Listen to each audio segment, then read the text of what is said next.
الحمد لله رب العالمين والصلاة والسلام على رسوله الكريم محمد وعلى آله وأصحابه أجمعين وعلى من تبعهم بإحسان إلى يوم الدين اما بعد۔ حضرات محترم، یہ ضروریات دین کورس کا سبق نمبر 71 ہے۔ اس کا موضوع ہے سیرت النبی صلی اللہ علیہ وسلم۔ یہ اس موضوع کا دوسرا حصہ ہے۔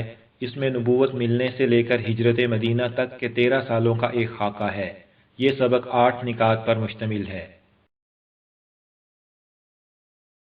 نمبر 1، نبوت ملنے کے پہلے 3 سال۔ نبی اکرم صلی اللہ علیہ وسلم کو چونکہ نبوت ملنا طے تھا، اس لیے اللہ تعالیٰ نے شروع ہی سے آپ صلی اللہ علیہ وسلم کو ان تمام چیزوں سے بیزار کر دیا تھا جو نبی ہونے کے خلاف تھیں۔ جب نبوت ملنے کا وقت قریب آ گیا تو آپ صلی اللہ علیہ وسلم کو سچے خواب دکھائی دینے لگے۔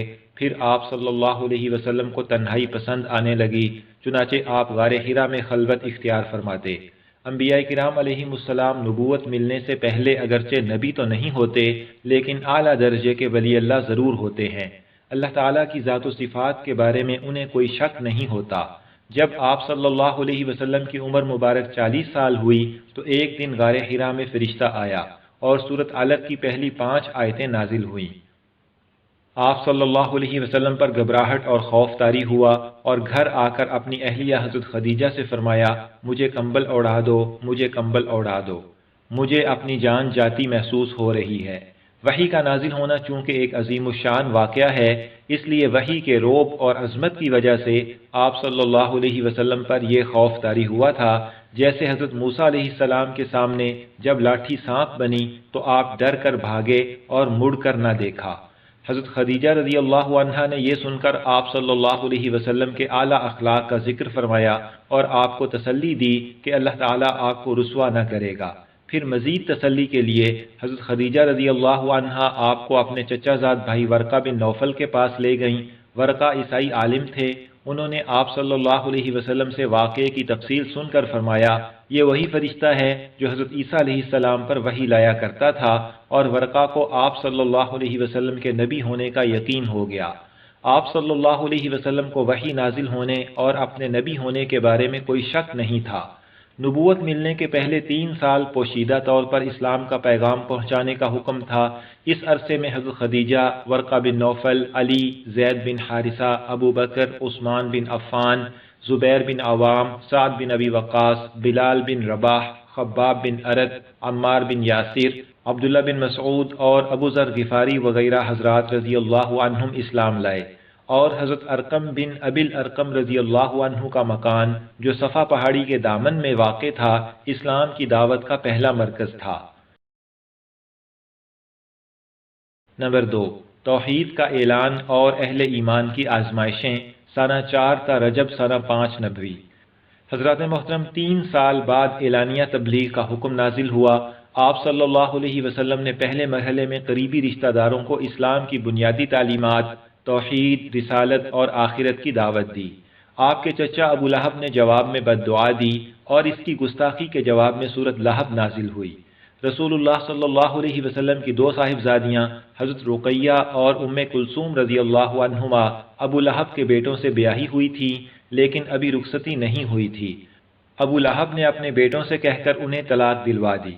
قریش کی مخالفت کے باوجود جب آپ صلی اللہ علیہ وسلم برابر دین کی تبلیغ کرتے رہے تو مخالفین نے مسلمانوں پر ظلم و ستم شروع کر دیا۔ حضرت خباب بن ارد کو انگاروں پر لٹایا گیا، جس سے ان کی کمر بالکل جھلس گئی۔ حضرت بلال کا آقا انہیں تپتی دھوپ میں لٹا کر سینے پر بھاری پتھر رکھ دیتا اور کہتا، بتوں کی عبادت کرو ورنہ اسی حالت میں تمہارا دم نکل جائے گا۔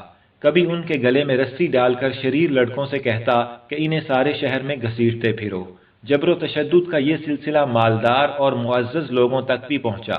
حضرت مصعب بن عمیر بڑے ناز و نعمت میں پلے ہوئے نوجوان تھے، انہیں گھر والوں نے ایک کوٹھڑی میں قید کر دیا اور ایک لمبے عرصے تک قید رہے۔ حضرت ابو بکر صدیق اور حضرت طلحہ بن عبید اللہ دونوں مکہ کے بڑے لوگ تھے۔ اسلام لائے تو ان دونوں کو قریش کے ایک سردار نے ایک ہی رسی سے باندھ دیا اور بڑی تکلیف کے بعد چھوڑا۔ ایک دن حضرت ابو بکر صدیق رضی اللہ عنہ نے سر عام اسلام کی دعوت دینا شروع کی تو مشرکین نے مار مار کر بے ہوش کر دیا۔ عتبہ بن ربیعہ اپنے موٹے تلے والے پرانے جوتوں سے ان کے چہرے پر ٹھوکریں مارتا رہا، چہرہ اتنا زخمی ہو گیا کہ پہچان مشکل ہو گئی۔ شام کو جب ہوش آیا تو حضرت ابوبکر کے منہ سے پہلا جملہ یہ نکلا کہ حضور صلی اللہ علیہ وسلم تو خیریت سے ہیں نا؟ ایک دن رسول اللہ صلی اللہ علیہ وسلم خانہ کعبہ کا طواف کر رہے تھے، کفار آپ پر ٹوٹ پڑے۔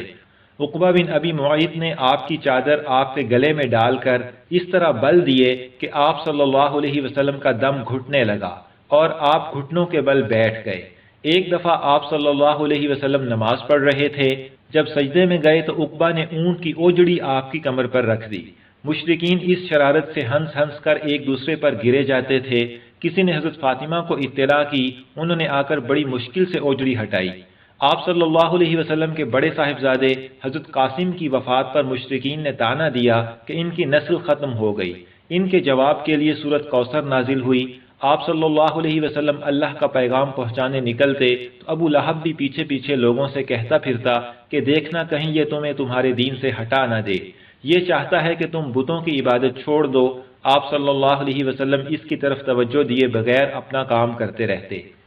یہ سارے واقعات ہمیں یہ سبق دیتے ہیں کہ اپنے ایمان اور اسلام کی حفاظت ہمارا سب سے بڑا فرض ہے اور اس کی خاطر بڑی سے بڑی قربانی بھی کوئی حیثیت نہیں رکھتی۔ نمبر 3، حبشہ ایتھوپیا کی طرف 2 دفعہ ہجرت، سنہ 5-6 نبوی۔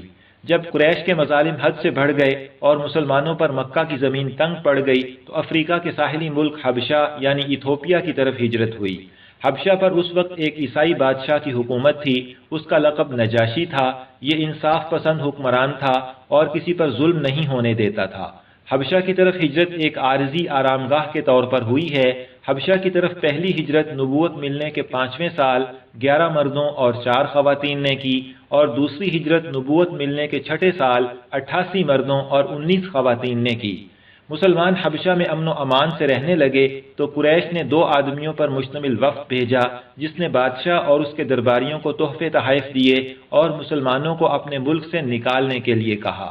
نجاشی کے دربار میں حضرت جعفر رضی اللہ عنہ نے اسلام کا تعارف عمدہ طریقے سے کرایا اور قریش کا وفد ناکام لوٹا، اور حبشہ کا عیسائی بادشاہ مسلمانوں کی زندگی میں پیغمبر صلی اللہ علیہ وسلم کی سیرت کا عکس دیکھ کر مسلمان ہو گیا۔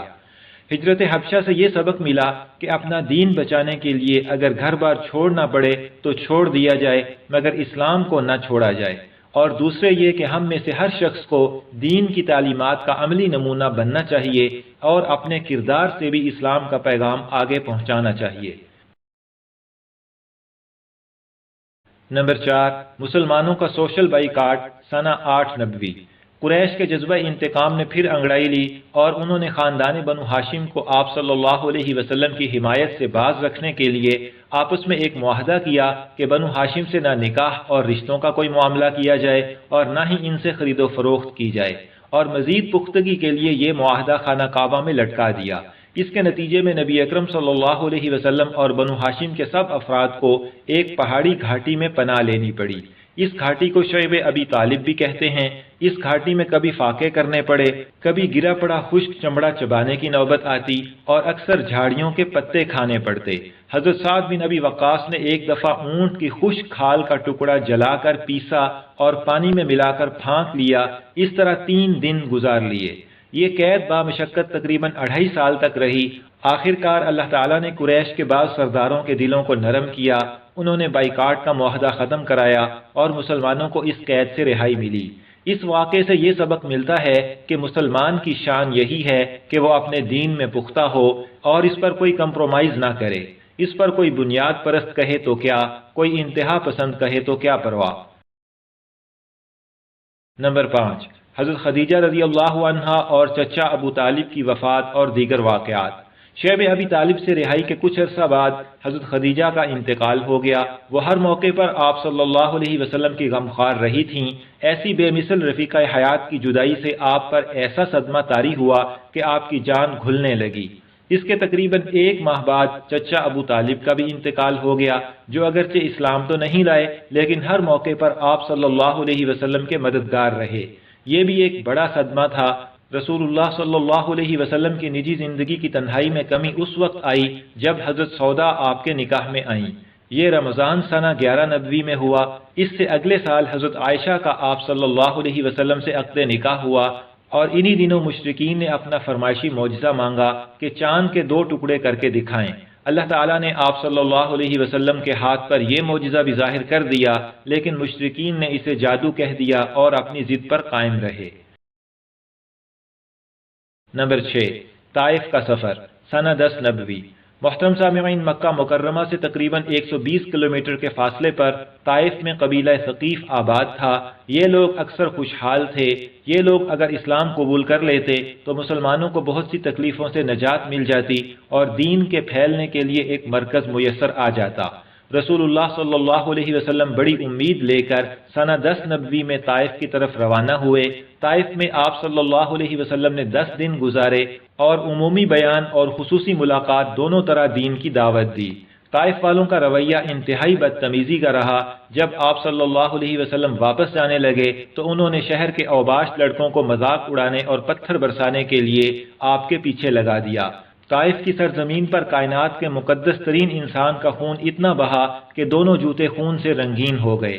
حضرت زید بن حارثہ رضی اللہ عنہ جو آپ صلی اللہ علیہ وسلم کے ساتھ تھے، انہیں اتنے پتھر لگے کہ ان کا سر پھٹ گیا۔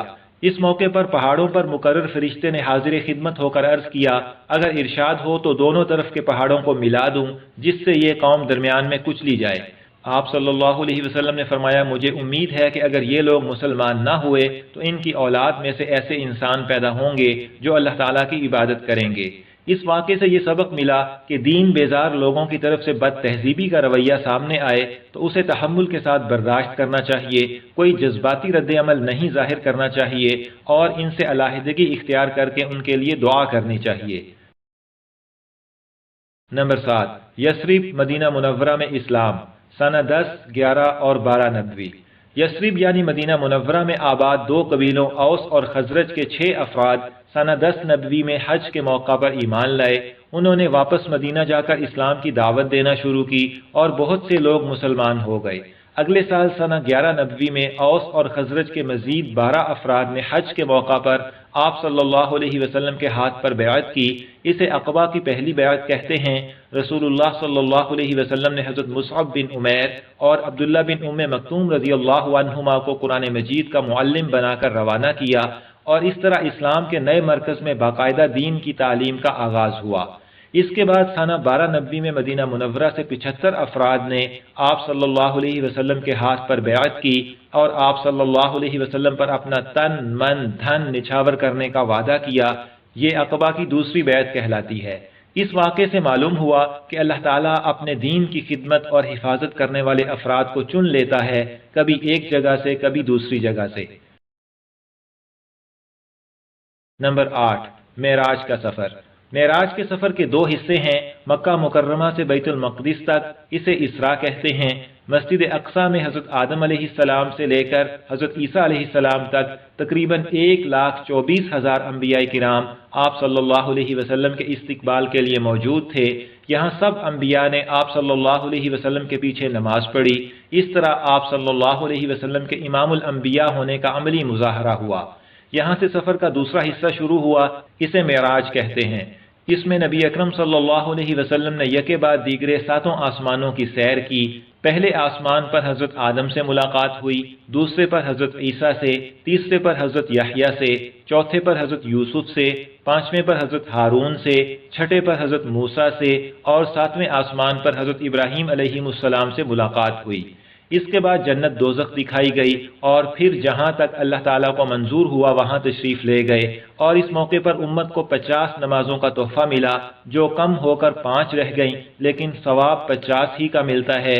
اس کے بعد آپ صلی اللہ علیہ وسلم کو پورے احترام سے آپ کے بستر پر پہنچا دیا گیا، اور اس دنیا کے لحاظ سے ابھی اتنا کم وقت گزرا تھا کہ آپ کا بستر گرم تھا۔ معراج کا سفر آپ صلی اللہ علیہ وسلم کا ایک منفرد اعزاز ہے جس سے کبھی کسی انسان کو نہیں نوازا گیا۔ معراج کا سفر ایسا ہے جیسے بادشاہ اپنے کسی خاص مہمان کو بلا کر اپنی سلطنت کی سیر کراتے ہیں۔ معراج کے واقعے نے یہ حقیقت بھی ظاہر کر دی کہ آپ صلی اللہ علیہ وسلم ساری دنیا کی امامت اور قیادت کے لیے تشریف لائے ہیں، اور آپ کے دین نے پچھلے سب دینوں کو منسوخ کر دیا ہے۔ اب نجات صرف اسلام میں ہے۔ یہاں پر ضروریات دین کورس کا سبق نمبر 71 مکمل ہوا۔ اس میں مکی زندگی کے 13 سالوں کا ایک مختصر نقشہ پیش کیا گیا۔ انشاءاللہ تعالی سبق نمبر 72 اس موضوع کا تیسرا حصہ ہوگا۔ اللہ تعالیٰ سے دعا ہے کہ ہمیں رسول اللہ صلی اللہ علیہ وسلم کی سیرت اپنانے کی توفیق دیں، آمین۔